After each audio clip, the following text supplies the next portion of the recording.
그래서 우리는 오늘 예레미야서를 읽으면서요, 이 예레미야의 시대가 오늘날 저와 여러분들이 살고 있는 시대다라는 마음으로 읽어야 되고요. 그리고 예레미야가 이스라엘 백성들에게 죄를 지적하는데 이스라엘 백성들은 예레미야한테 오히려 대항하고 오히려 예레미야를 죽이려고 한단 말이에요. 우리가 그렇지 않은가?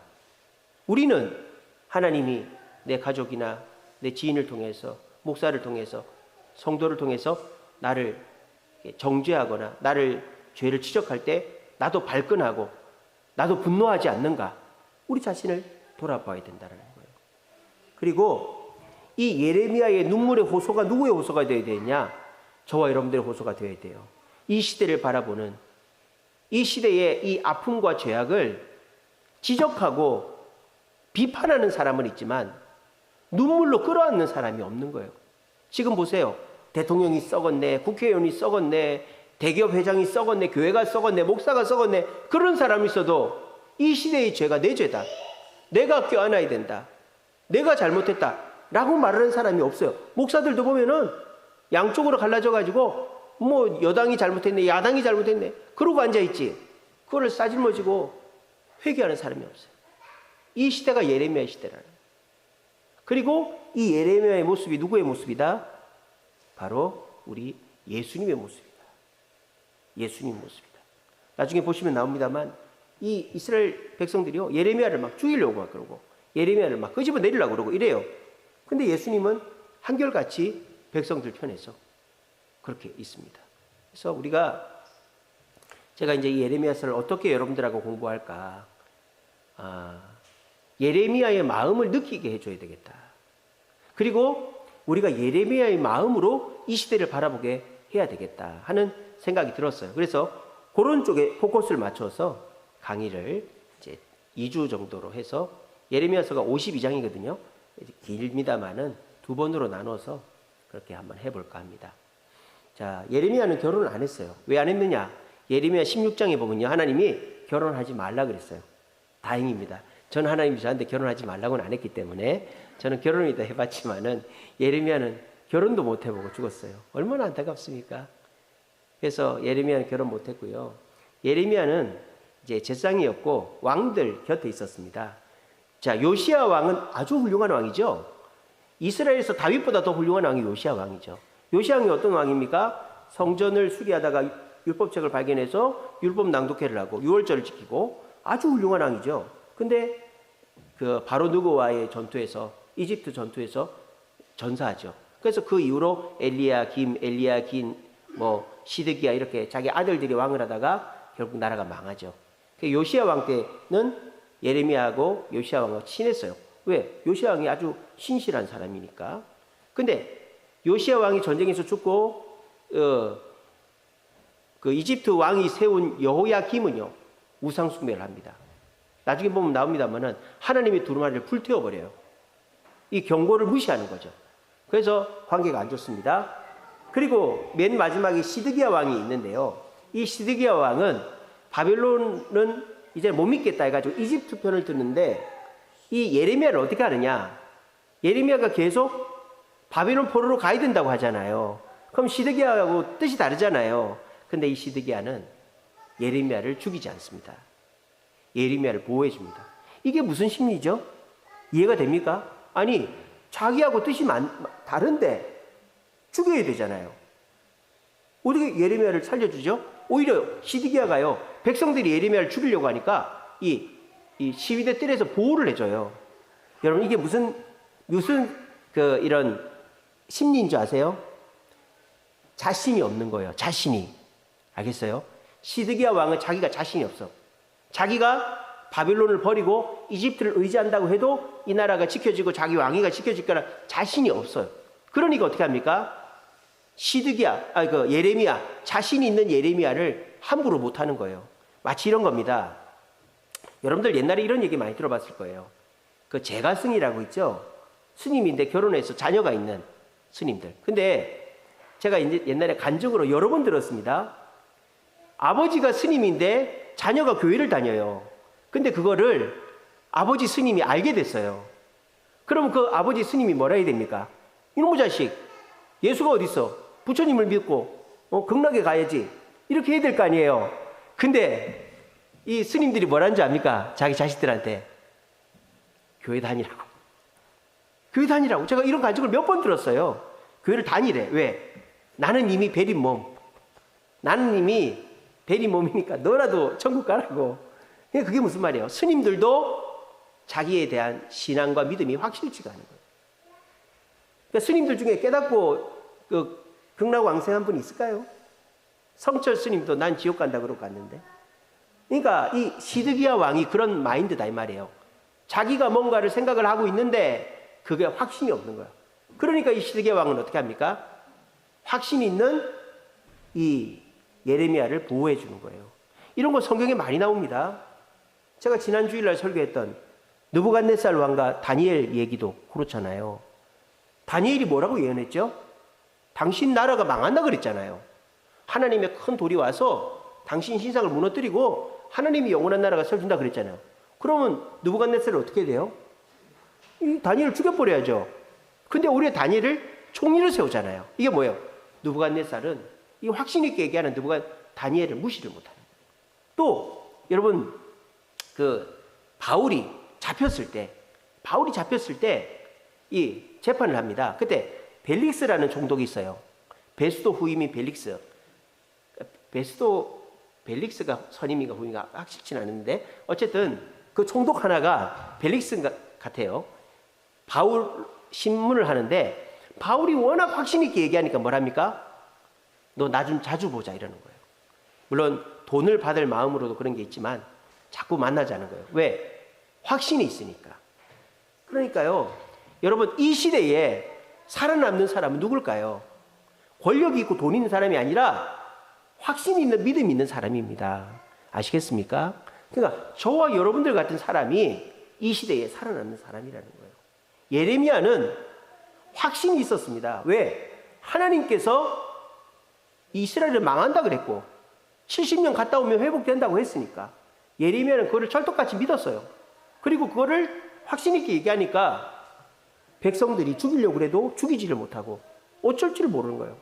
여러분들도 이 시대에 망하지 않고 살고 싶습니까?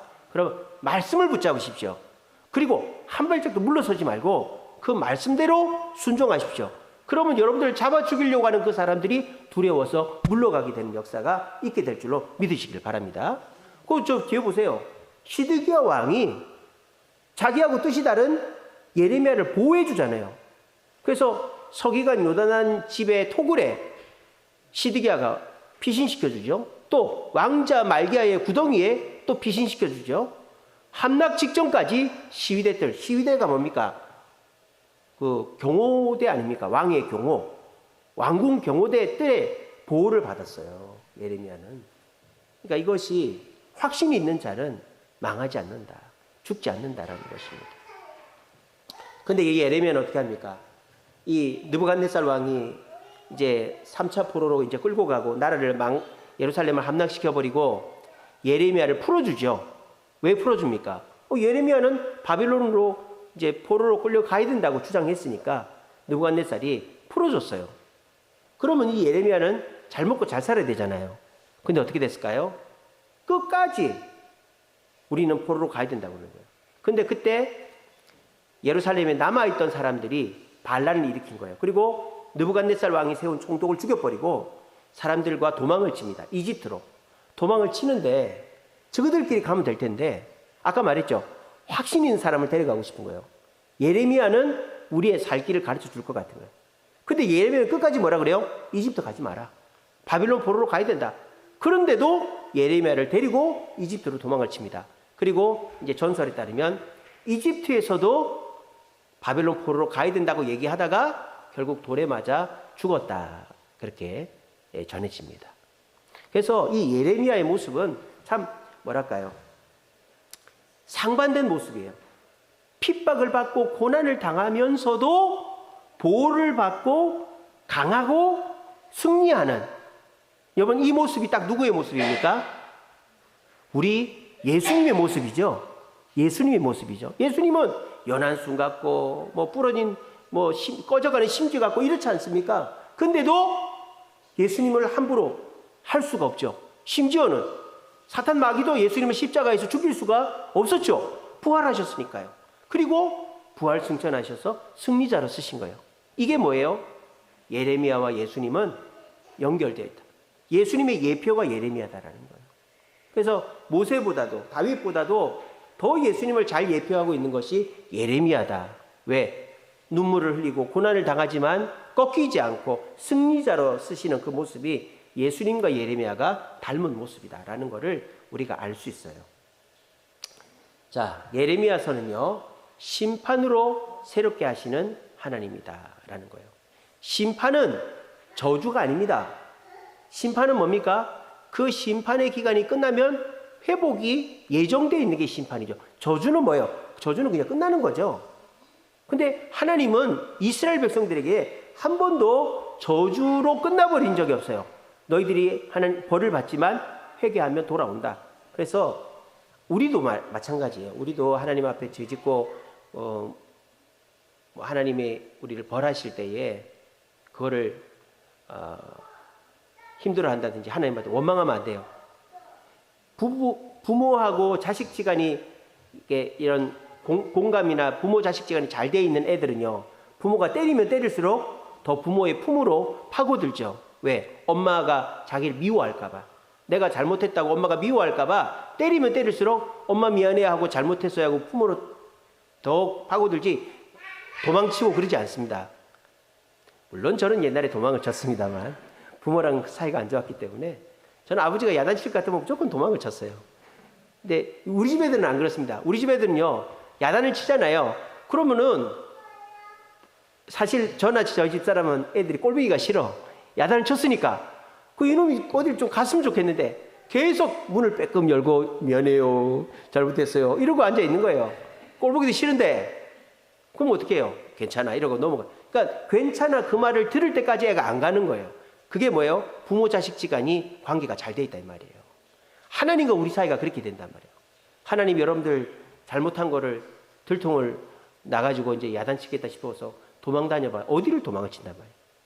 그때 하나님 잘못했습니다 하고 더 하나님께 가까이 나오면 여러분들이 더 회복되는 거예요. 그거를 이걸 보여줘요. 그러니까 예레미야는 우리가 죄를 지었기 때문에 더 하나님 말씀에 순종해야 된다는 거고, 백성들은 우리가 하나님께 죄를 지은 거를 부인하지는 못하겠지만 그렇다고 해서 망하긴 싫다, 도망치자 이거예요. 이 시대가 그렇다 이거죠. 그러니까 우리가 이 예레미야의 마음으로 시대를 바라보고 우리도 회복해야 된다는 거예요.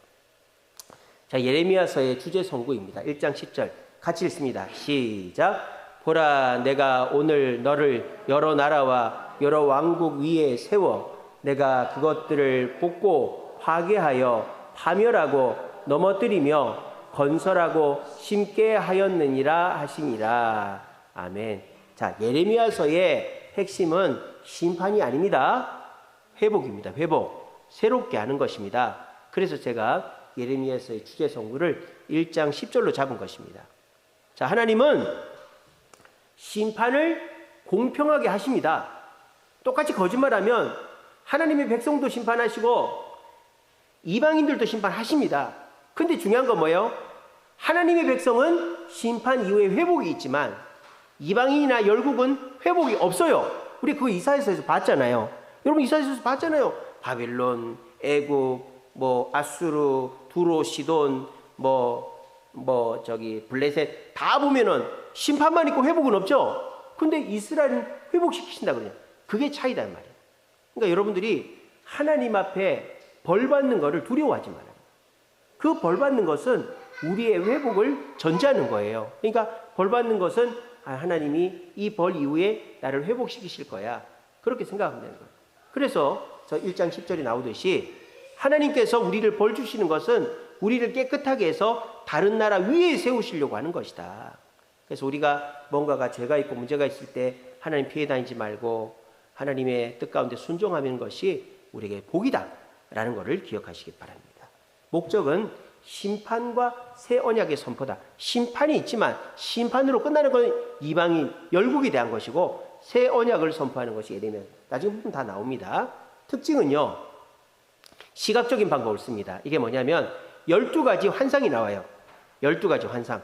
그래서 예레미야가 이거 한번 봐라. 이 썩은 띠를 봐라. 이 두루마리를 봐라. 이 깨진 항아리를 봐라. 이 무화과 두광주리를 봐라. 이러면서 이것처럼 될 거다. 이렇게 시각적인 것을 통해서 백성들에게 전달하라고 합니다. 그리고 이 예레미야가요, 아나돗의 밭을 사요. 그 숙부가 와가지고 사라 그래요. 그게 무슨 말입니까? 포로로 끌려갔다 와도 돌아올 거기 때문에 땅을 사라는 거거든요. 그러니까 예레미야가 몸소 퍼포먼스죠. 쉽게 말하면 행동으로 보여주는 거예요.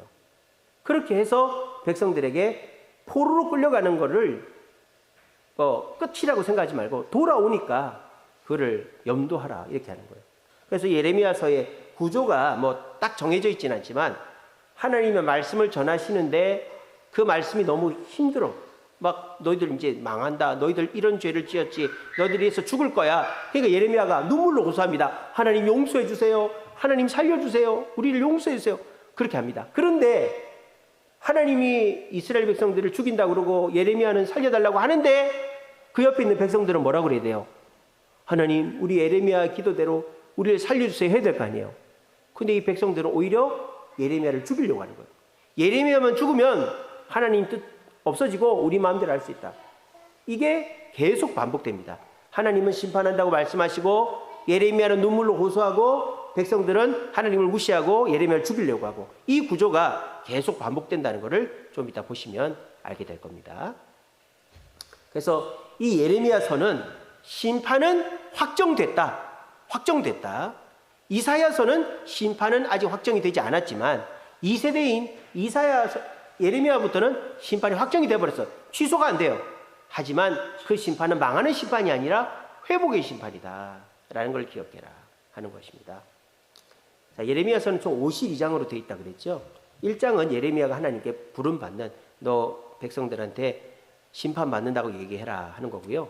2장부터 28장까지는 이스라엘의 죄가 8가지가 나와요. 이스라엘의 죄목이 8가지가 나오면서 이러한 죄 때문에 너희들 망할 거야 이렇게 얘기하면 예레미야는 눈물로 호소합니다. 하나님 그래도 용서해주세요. 하나님 살려주세요. 우리 불쌍히. 근데 하나님은 매몰차입니다. 아니 70년이 차야 돌아온다 이 얘기를 하는 거예요. 그렇게 계속 얘기하는 게 2장부터 28장까지예요. 근데 하나님이 그렇게 심판만 얘기하시는 게 아니라 회복의 메시지가 29장에 보면 또 나옵니다. 그리고 이 예레미야의 예언대로 성취가 됩니다. 성취가 돼가지고 이제 결국 왕들이 불순종하고 예레미야가 시대들에 갇히고 결국 시드기야 왕 때 멸망하는 그런 얘기가 나오고요. 그리고 이제 구체적으로 멸망이 되는 그런 얘기들이 예레미야서에 쭉 나옵니다. 그래서 이제 오늘은 33장까지만 보도록 하겠습니다. 그래서 이제 이 예레미야서에 반복되는 그런 내용들이 있거든요. 예를 들자면 환상이라든지 또는 이스라엘 8가지 죄라든지 이런 것들. 그리고 이제 예레미야에게 하나님이 3가지를 못하게 합니다. 그것도 16장에 나오는데 그런 것들 한번 확인을 해보도록 할 겁니다. 자, 오늘은 이제 요거 중심으로 볼 건데요. 하나님이 왜 이스라엘을 멸망시키려고 하느냐. 이 8가지 죄 때문이다라는 거예요. 그리고 이 8가지 죄는 이스라엘의 죄이기도 하지만 우리의 죄다라고 생각을 해야 됩니다. 그래서 제가 아까 말씀드렸죠. 이 예레미야서를 볼 때에 이 시대를 향한 우리의 마음이어야 된다. 그러면 이 시대가 도대체 어떤 시대길래 이 8가지 죄악의 시대이다 라는 걸 봐야 됩니다. 그리고 우리는 이 시대에 이 8가지 죄악을 두고 울어야 된다. 울으면 우리가 약하고 우리가 사람들이 우습게 볼 것 같지만 확신 있는 우리를 사람들은 건들지 못하고 무시하지 못한다. 결국 살아남는 것은 예수님 부활하셨듯이 확신 있게 주님 말씀대로 순종한 우리가 살아남게 될 것이다라는 거예요. 그러려면 어떻게 돼요? 우리의 죄가 뭔지를 알고 그 죄를 없애버려야 되는 거예요. 이 8가지. 첫째는 2장 11절에 보면 우상 숭배의 죄가 나와요. 너희들이 우상을 숭배했다. 또 2장 19절에 보면 강대국을 의지했다. 다른 나라를 의지했다.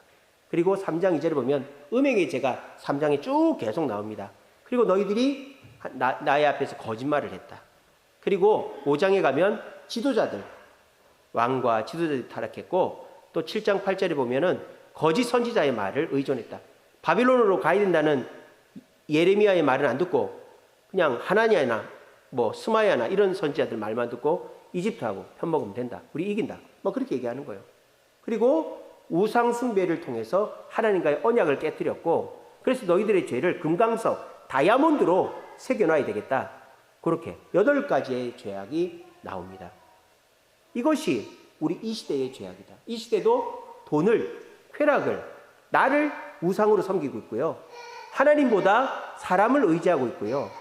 음행을 이제는 뭐 쾌락의 정점을 동성애를 마약하면서 동성애하는 그 음행의 정점에 가 있고 거짓말을 밥 먹듯이 하고 이 땅에 정치하는 사람들이 법을 만들어서 자기 죄를 덮고 그리고 그 바른 말씀을 전하는 사람은 답답하고 지루해 보이니까 달콤한 거짓 선지자를 의지하고 하나님의 말씀을 파괴하고 그런 죄들이 금강석에 새겨지는 그런 시대가 이 시대다라는 거예요.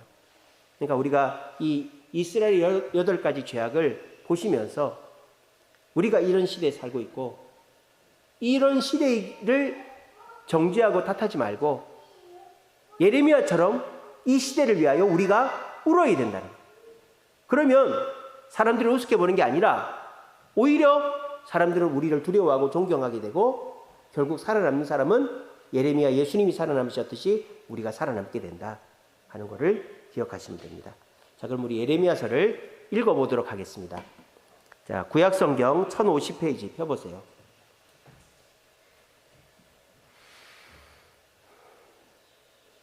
구약성경 1050페이지. 자, 1장은 예레미야를 이제 선지자로 하나님이 부르시는 소명장입니다.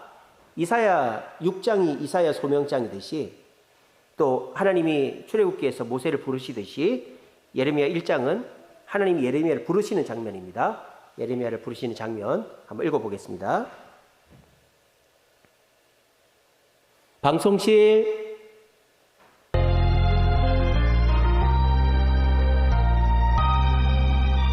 예레미야 1장.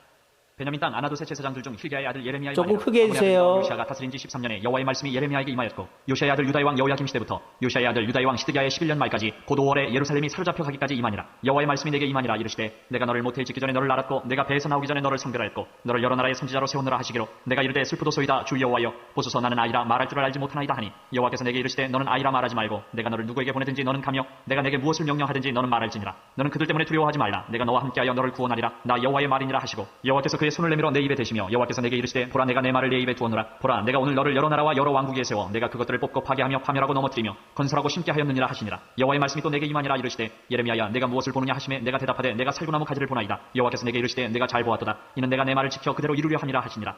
여호와의 말씀이 다시 내게 임하니라. 이르시되 내가 무엇을 보느냐 대답하되 끓는 가마를 보나이다. 그 윗면이 북에서부터 기울어졌나이다 하니 여호와께서 내게 이르시되 재앙이 북방에서 일어나 이 땅의 모든 주민들에게 부어지리라. 내가 북방 왕국들의 모든 족속들을 부를 것인즉 그들이 와서 예루살렘 성문 어귀에 각기 자리를 정하고 그 사방 모든 성벽과 유다 모든 성읍들을 치리라. 여호와의 말이니라. 무리가 나를 버리고 다른 신들에게 분향하며 자기 손으로 만든 것들에 절하였은즉 내가 나의 심판을 그들에게 선고하여 그들의 모든 죄악을 징계하리라. 그러므로 너는 내 허리를 동이고 일어나 내가 내게 명령한 바를 다 그들에게 말하라. 그들 때문에 두려워하지 말라. 내가 그들 앞에서 두려움을 당하지 않게 하리라. 보라 내가 오늘 너를 그 온 땅과 유다 왕들과 그 지도자들과 그 제사장들과 그 땅 백성 앞에 견고한 성읍 쇠기둥 노성벽이 되게 하였은즉 그들이 너를 치나 너를 이기지 못하리니 이는 내가 너와 함께하여 너를 구원할 것임이니라. 여호와의 말이니라. 아멘. 자, 이 예레미야를 부르시는 내용이 얼마나 참 애절하고 얼마나 처절합니까? 하나님은 이 예레미야 밖에 믿을 사람이 없는 거예요, 지금. 너를 모태 짓기 전부터 알았고 너를 성별했고 너를 선지자로 세웠다. 근데 예레미야는 자신이 없는 거죠. 하나님, 저는 아이고 입술이 부정합니다. 그런데 하나님 뭐랍니까? 너는 아이가 아니다. 내 말을 너희 입에 두었다. 이렇게 얘기하는 겁니다. 그러면서 아까 제가 1장 10절 말씀드렸죠. 내가 너로 왕국들을 파멸하고 이스라엘을 새롭게 할 것이다. 그렇게 얘기를 하는 거예요. 그래서 하나님도 지금 너무 뭐랄까요? 다급하고 그냥 일꾼이 필요하니까 예레미야는 자신이 없고 뭐 이런 상황이에요.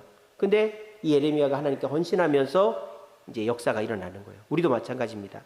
여기에서 하나님이 부르신다고 예, 제가 할게요. 이렇게 자신 있는 사람이 누가 있습니까? 아무도 없습니다.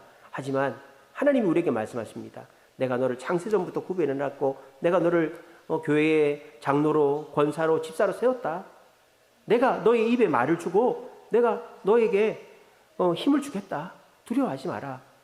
우리가 그 말을 따르면요, 하나님이 우리 가정을, 우리 직장을, 우리 교회를 이제 새롭게 심고 세우실 줄로 믿으시길 바랍니다. 자신감을 가지세요. 그리고 아까 제가 말씀드렸죠. 예레미야서는 여러 가지 상징들이 시각적으로 나온다고. 11절에 보시면 첫 번째 상징이 나오죠. 살구나무 가지가 나옵니다. 이 살구나무 가지는 뭡니까? 이스라엘 백성이 살구나무 가지처럼 꺾이지만 거기서 싹이 나고 꽃이 피듯이 회복될 것을 살구나무 가지로 보여주는 겁니다. 13절에 보면 끓는 가마가 북쪽에서부터 기울었다 그랬죠. 바벨론이 너희들을 끓는 가마가 되어 심판할 것이다. 이렇게 시각적으로 이스라엘의 죄를 지적하고 또 심판을 얘기하는 겁니다. 이렇게 했고요. 2장서부터 28장까지가 이제 유다의 죄, 8가지 죄를 언급하면서 심판을 예언합니다. 2장에는요, 그 죄가 나오는데 2장 11절 보세요. 어느 나라가 그들의 신들이 아닌 것과 바꾼 일이 있느냐. 그러니까 우상숭배를 이스라엘이 했다 이 말이에요. 2장 11절은 우상숭배의 죄입니다. 그 다음에 2장 19절 한번 보세요. 내 악이 너를 징계하겠고 내 반역이 너를 책망할 것이라. 그런즉 내 하나님 여호와를 버림과 내 속에 나를 경외함이 없는 것이 악이고 고통인 줄 알라. 이게 뭐예요? 하나님을 버리고 강대국을 의지한 죄를 지적하는 거예요. 그래서 2장은 이스라엘의 죄, 특별히 우상숭배와 강대국을 의지한 죄 때문에 너희들이 심판받는다 얘기합니다. 우리 2장 읽겠습니다. 2장. 여호와의 말씀이 내게 임하니라. 이르시되 가서 예루살렘에 귀에 외칠지니라. 여호와께서 이와 같이 말씀하시기를 내가 너를 위하여 내 청년 때의 인애와 내 신혼 때의 사랑을 기억하노니 곧 씨 뿌리지 못하는 땅 그 광야에서 나를 따랐습니다. 이스라엘은 여호와를 위한 성물 곧 그의 소산 중 1000열매이니 그를 삼키는 자면 모두 벌을 받아 재앙이 그들에게 닥치리라. 여호와의 말씀이니라. 야곱의 집과 이스라엘의 집 모든 족속들아 여호와의 말씀을 들으라. 나 여호와가 이와 같이 말하노라. 너희 조상들이 내게서 무슨 불의함을 보았기에 나를 멀리하고 가서 헛된 것을 따라 헛되이 행하였느냐. 그들이 우리를 애굽 땅에서 인도하여 내시고 광야고 사막과 부덩이 땅 건조하고 사막이 그늘진 땅 사람이 그곳으로 다니지 아니하고 그곳에 사람이 거주하지 아니하는 땅을 우리가 통과하게 하시던 여호와께서 어디 계시냐 하고 말하지 아니하였도다.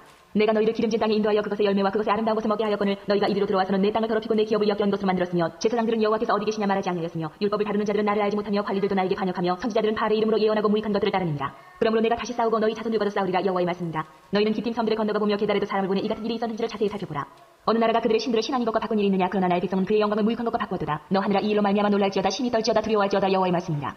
내 백성이 두 가지 악을 행하였나니 곧 그들이 생수의 근원들은 나를 버린 것과 스스로 웅덩이를 판 것인데 그것은 그물을 가두지 못할 터진 웅덩이들이니라. 이스라엘이 종이냐 시종이냐 어찌하여 포로가 되었느냐. 어린 사자들이 그를 향하여 부르짖으며 소리를 질러 그의 땅을 황폐하게 하였으며 그의 성읍들은 불타서 주민이 없게 되었으며 높과 다바네스의 자손도 내 정수를 상하였으니 내 하나님 여호와가 너를 길로 인도할 때에 내가 그를 떠남으로 이를 찾지 않냐느냐. 내가 시올의 물을 마시려고 애굽으로 가는 길에 있으면 어찌 됨이며 또 내가 그 강물을 마시려고 아스르로 가는 길에 있으면 어찌 됨이냐. 내 악이 너를 징계하겠고 내 반역이 너를 책망할 것이라. 그런즉 내 하나님 여호와를 버림과 내 속에 나를 경외함이 없는 것이 악이요 고통인 줄 알라. 주만군의 여호와의 말씀이라. 내가 일적부터 내 멍에를 꺾고 내 결박을 끊으며 말하기를 나는 순종하지 아니하리라 하고 모든 높은 산 위에서와 모든 푸른 나무 아래에서 너는 몸을 굽혀 행음하도다. 내가 너를 순전한 참종자 곧 귀한 포도나무로 심었거늘 내게 대하여 이방 포도나무의 악한 가지가 되면 어찌 됨이냐. 주 여호와의 말씀이라. 내가 제물로 스스로 씻으며 내가 많은 비도를 쓸지라도 내 죄악이 내 앞에 그대로 있으리니 내가 어찌 말하기를 나는 더럽혀지지 아니하였다. 바알들의 뒤를 따르지 아니하였다 하겠느냐. 골짜기 속에 있는 내 길을 보라. 내 행한 바를 알 것이니라. 발이 빠른 암낙타가 그의 길을 어지러이 달리는 것과 같았으며 너는 광야에 익숙한 들 암나기들이 그들의 성욕이 일어남으로 헐떡거림 같았도다. 그 발전기에 누가 그것을 막으리요. 그것을 찾는 것들이 수고하지 아니하고 그 발전기에 만나리라.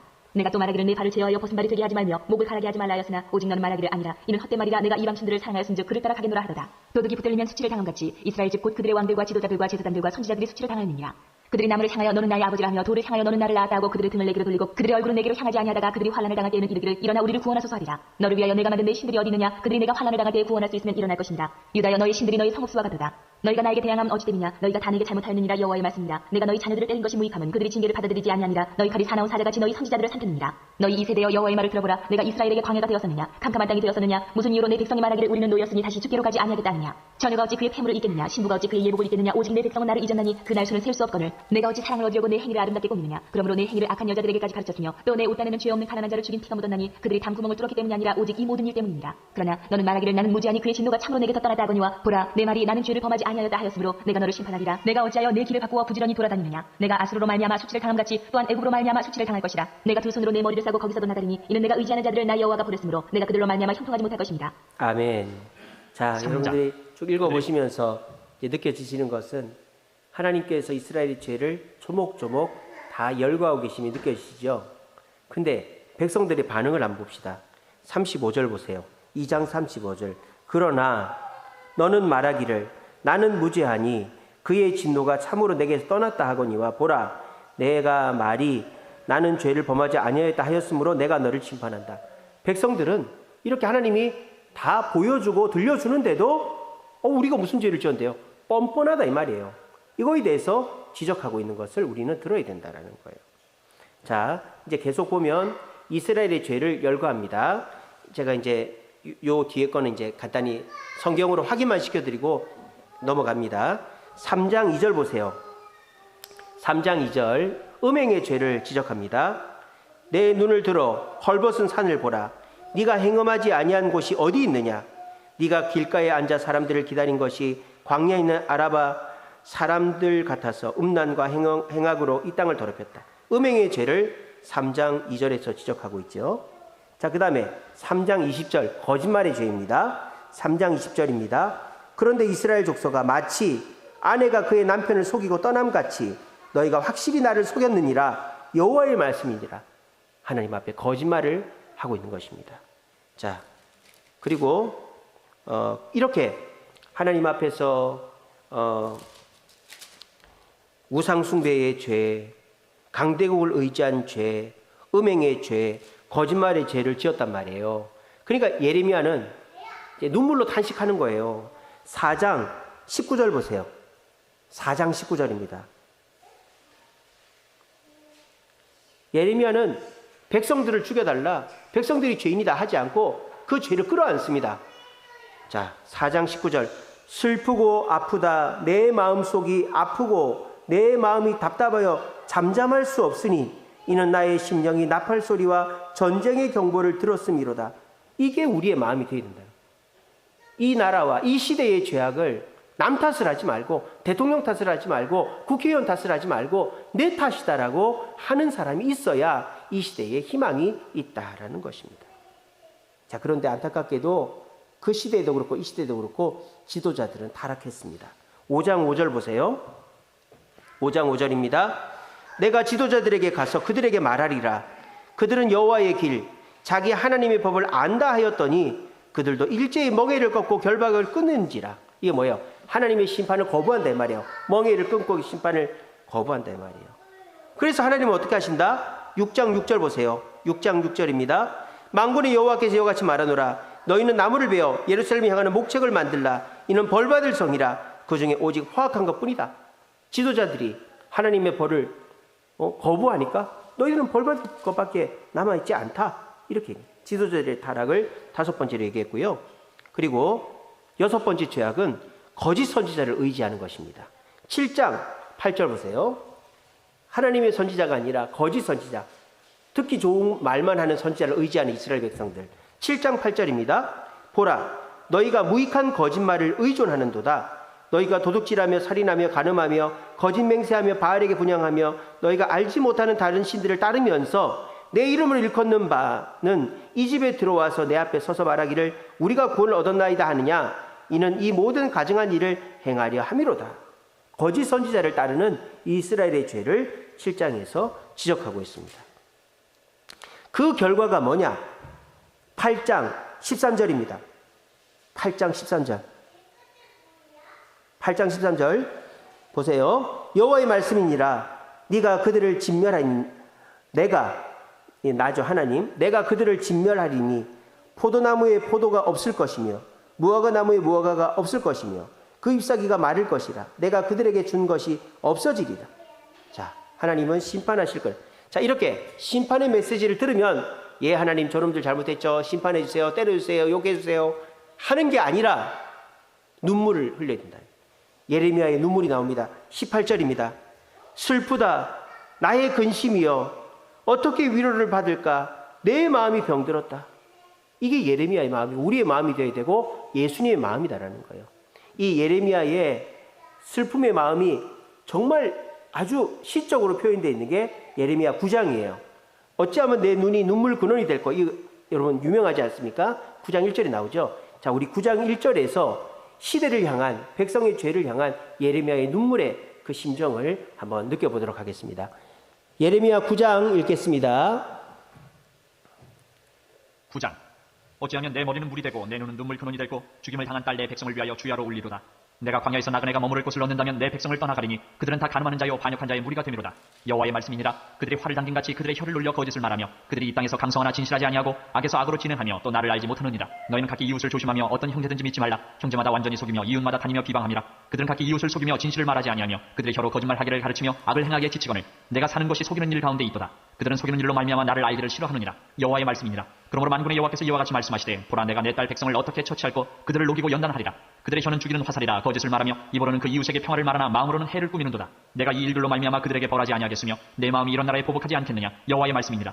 내가 산들을 위하여 울며 부르짖으며 광야 목장을 위하여 슬퍼하나니 이는 그것들이 불에 탔으므로 지나는 자가 없으며 거기서 가축의 소리가 들리지 아니하며 공중의 새도 짐승도 다 도망하여 없어졌습니다. 내가 예루살렘을 무더기로 만들며 승량이 불이 되게 하겠고 유다의 성읍들을 황폐하게 하여 주민이 없게 하리라. 지혜가 있어서 이 일을 깨달을 만한 자가 누구며 여호와의 입의 말씀을 받아서 선포할 자가 누구인고 이 땅이 어찌하여 멸망하여 광야같이 불타서 지나가는 자가 없게 되었느냐. 여호와께서 말씀하시되 이는 그들이 내가 그들의 앞에 세운 나의 율법을 버리고 내 목소리를 순종하지 아니하며 그대로 행하지 아니하고 그 마음의 완악함을 따라 그 조상들이 자기에게 가르친 바알들을 따랐습니다. 그러므로 만군의 여호와 이스라엘의 하나님께서 이와 같이 말씀하시니라. 보라 내가 그들 곧 이 백성에게 쑥을 먹이며 독한 물을 마시게 하고 그들과 그들의 조상이 알지 못하던 여러 나라 가운데에 그들을 흩어버리고 진멸되기까지 그 뒤로 칼을 보내리라 하셨느니라. 만군의 여호와께서 이와 같이 말씀하시되 너희는 잘 생각해보고 곡하는 분열을 불러오며 또 사람을 보내 지혜로운 분열을 불러오되 그들로 빨리 와서 우리를 위하여 애곡하여 우리의 눈에서 눈물이 떨어지게 하며 우리 눈꺼풀에서 물이 쏟아지게 하라. 이는 시온에서 통곡하는 소리가 들리기를 우리가 아주 망하였구나. 우리가 크게 부끄러움을 당하였구나. 우리가 그 땅을 떠난 것은 그들이 우리 거처를 헐었음이로다 하미로다. 부녀들이여 여호와의 말씀을 들으라. 너희 귀에 그 입의 말씀을 받으라. 너희 딸들에게 애곡하게 하고 각기 이웃에게 슬픈 노래를 가르치라. 무릇 사망이 우리 창문을 통하여 넘어 들어오며 우리 궁실에 들어오며 밖에서는 자녀들 거리에서는 청년들을 멸절하려 하느니라. 너는 이같이 말하라.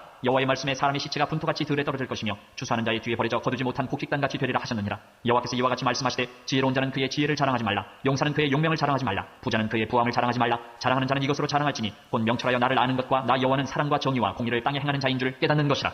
나는 이 일을 기뻐하노라. 여호와의 말씀이니라. 여호와의 말씀이니라. 보라 나를 이루면 할례받은 자와 할례받지 못한 자를 내가 다 벌하리니 곧 애굽과 유다와 에돔과 암몬 자손과 모압과 및 광야에 살면서 살적을 깎은 자들에게라. 물은 모든 민족은 할례를 받지 못하였고 이스라엘은 마음의 할례를 받지 못하였느니라 하셨느니라. 아멘. 자, 이렇게 예레미야가 막 눈물을 흘리면서 여호와께서 이와 같이 말씀하시되 방송실 눈물을 흘리면서 막 이러면은 하나님이 불쌍해서라도 그래 내가 용서해주게 이래야 될 거 아니에요. 하나님 냉정합니다. 여러분 읽었지만은 9장 17절 다시 보세요. 9장 17절. 이렇게 예레미야가 울면서 하나님 용서해달라고 그러면 그래 용서해줄게 이럴 법도 한데 하나님 냉정하게 말합니다. 만군의 여호와께서 이와 같이 말씀하시되 너희는 잘 생각해보고 곡하는 분야를 불러오며 또 사람을 보내 지혜로운 분야를 불러오되 그들로 빨리 와서 우리를 위하여 애곡을 하래요. 애곡을 하여 우리의 눈에서 눈물이 떨어지며 눈꺼풀에 눈물이 쏟아지게 해라. 그러니까 너희들은 울 일밖에 안 남았다. 이렇게 얘기하는 거예요. 참 이제는 심판밖에 안 남은 거예요. 또 이제 이스라엘의 죄가 나옵니다. 11장 자 11장 10절 봅시다. 11장 이제 시간이 다 됐기 때문에 읽지는 않고 제가 이제 핵심적인 부분만 짝짝 짚어드리고 마칩니다. 11장 10절 7번째 죄가 나오죠. 그들이 내 말 듣기를 거절한 자기들의 선조의 죄악으로 돌아가서 다른 신들을 따라 섬겼은즉 이스라엘 집 유다 집 내가 그들의 조상들과 맺은 언약을 깨뜨렸다. 뭐예요? 언약을 파기한 죄죠. 하나님과의 맺은 언약을 파기한 죄를 지적하십니다. 자, 이렇게 하나님이 죄를 지적하고 느헤미야가 눈물로 호소하면 백성들도 따라서 울어야 될 거 아니에요. 자, 백성들의 정말 어처구니 없고 백성들의 철면피 같은 행동을 봅시다. 11장 18절 보세요. 11장 18절. 여호와께서 내게 알게 하셨으므로 내가 그것을 알았나이다. 그때에 주께서 그들의 행위를 내게 보이셨나이다.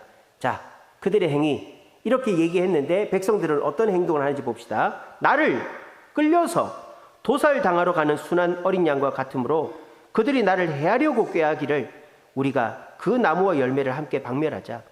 이 나무와 열매라는 게 뭐예요? 하나님과 예레미야를 같이 죽여버리자 이 말이에요. 그를 살아있는 자의 땅에서 끊어서 그의 이름이 다시 기억되지 못하게 하자 함을 내가 알지 못하였나이다. 그러니까 이 백성들은 회개할 생각은 안 하고 예레미야만 죽으면 우리한테 하나님 말씀 전할 사람이 없어지니까 우리 마음대로 할 수 있어. 완전히 언발의 오줌누기죠. 이 백성들의 폐역한 모습을 보십시오. 그러니까 우리가 이 시대 사람들한테 회개해야 됩니다. 정신 차려야 됩니다 했는데 그 사람들이 오히려 우리를 공격한다고 화를 내면 안 된다는 거예요. 그게 당연하다라는 거예요. 아시겠죠? 여러분들이 자녀들한테, 부모 형제한테 예수 믿고 천국 가야지 이렇게 하는데 너나 잘 믿어라. 예수가 어딨냐? 너 교회 다니서 잘된 게 뭐가 있냐? 이런 얘기하면 화가 나죠. 화를 내면 안 된다는 거예요. 이 시대의 악한 사람들은 그렇게 하는 게 당연하다라는 거예요. 아시겠죠? 예레미야의 마음을 여러분 느끼시기를 바랍니다. 자, 13장 보시면요. 상징이 또 나옵니다. 13장 2절 보세요. 내가 여호와의 말씀대로 띠를 사서 허리에 띄었다가 바위 틈에 감춰뒀어요. 근데 그게 나중에 보니까 썩어서 쓸 수 없게 되었어요. 그래서 이스라엘은 썩어 쓸 수 없는 띠가 되었다. 이런 상징을 보여주고 있고요. 또 13장 12절 보세요. 13장 12절. 네 번째 상징입니다. 포도주로 술 취할 것을 이제 얘기합니다. 그러므로 너는 이 말로 그들에게 이르기를 이스라엘 하나님 여호와의 말씀에 모든 가죽 부대가 포도주로 차리라. 그래서 이들이 술 먹고 잔뜩 취해가지고 서로 상하게 한다. 이 상징을 보여주고 있습니다. 자, 14장 보세요. 14장 1절. 가뭄에 대하여 예레미야에게 임한 여호와의 말씀. 가뭄이라는 상징을 또 하나님이 말씀하십니다. 이렇게 이스라엘 백성들이 썩은 띠와 같고 술 취해 서로 상하게 하고 가뭄으로 고생할 것을 상징을 통해 보여주면 백성들이 상징을 통해 보여줬어요. 그랬더니 예레미야가 또 눈물로 기도합니다. 또 똑같이 14장 14장 7절. 여호와여 우리의 죄악이 우리에게 증언할지라도 주는 주의 이름을 위하여 일하소서. 우리의 타락함이 많으이다. 우리가 주께 범죄하였나이다. 막 이렇게 기도를 하는데 하나님이 대답이 없습니다. 14장 12절입니다. 그들이 금식할지라도 내가 그 부르짖음을 듣지 아니하겠고 번제와 소제를 드릴지라도 내가 그것을 받지 아니할 뿐 아니라 칼과 기근과 전염병으로 그들을 멸하리라. 와, 우리 하나님 단단히 화가 나셨습니다. 여러분, 이 시대가 그런 시대라는 것을 여러분 잊지 마십시오. 자, 하나님이 얼마나 화가 나셨는지요. 15장 3절 보세요. 15장 3절. 와, 이런 구절은 제가 성경에서 본 적이 없어요. 15장 3절. 여호와의 말씀이니라. 내가 그들을 네 가지로 벌하리니 곧 죽이는 칼과 찢는 개와 삼켜 멸하는 공중의 새와 땅의 짐승을 할 것이다.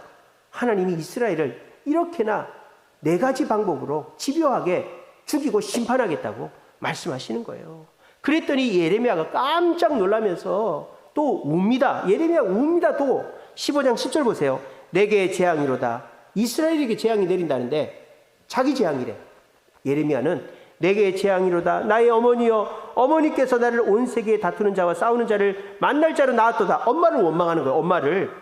내가 구워주지 아니하였고 사람이 내게 구이지도 아니하였건만 나를 저주한도다. 내가 남한테 빚진 게 없는데 내가 저주를 받는다. 그랬더니 하나님이 참 하나님이요. 예레미야는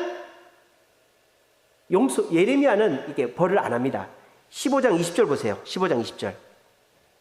내가 너로 이 백성 앞에 견고한 노성벽이 되게 하리니 너는 노성벽이 되게 하겠다. 예레미야는 백성들은 심판시켜도 그들이 너를 칠지라도 이기지 못할 것은 내가 너와 함께하여 너를 구원하여 건짐이라.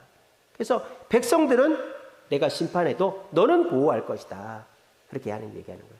그리고 이제 16장까지만 하겠습니다. 16장은 하나님이 예레미야한테 세 가지를 하지 말라고 해요. 첫 번째는 결혼하지 마라. 16장 2절. 너는 이 땅에서 아내를 맡지 말며 자녀를 두지 말라. 그리고 16장 5절. 초상집에 들어가지 말라. 통곡하지 말라. 16장 8절. 16장 8절. 너는 잔치집에 들어가서 함께 앉아 먹지 말라. 왜? 결혼해서 자녀를 낳아봐야 소용이 없고 통곡을 해봐야 소용이 없고 잔치해봐야 즐겁지 않기 때문이다. 그렇게 얘기하는 거예요. 그래서 이스라엘의 죄가 이렇게나 심각하기 때문에 너는 그 죄를 몸소 결혼하지 않고 통곡하지 않고 잔치자리에 가지 않는 것으로 보여주어라. 그렇게 얘기하는 거예요. 그리고 이제 계속적으로 보면 이스라엘의 죄를 지적하고 그 여러 가지 상징적인 것을 통해서 보여주고 이런 것들이 쭉쭉 나옵니다. 그래서 오늘은 시간이 다 갔기 때문에 여기까지만 하겠습니다. 다음 시간 한 번 더 있으니까 그때 좀 더 다른 부분들은 그때 설명드릴게요. 그래서 어쨌든 이 예레미야서는 우리가 이 시대를 향한 하나님의 마음이 어떠한지를 알아야 됩니다. 그리고 그 하나님의 마음을 받은 우리가 이 시대를 향해서 울어야 된다는 것을 우리가 깨달아야 됩니다. 그렇게 우리가 시대를 위해서 울고 기도할 때 사람들이 우리를 우습게 보고 우리가 망할 것 같지만 결국 예레미야가 죽지 않고 예수님 부활하신 것처럼 사람들이 우리를 두려워하고 우리가 결국은 승리하는 자가 될 것이다.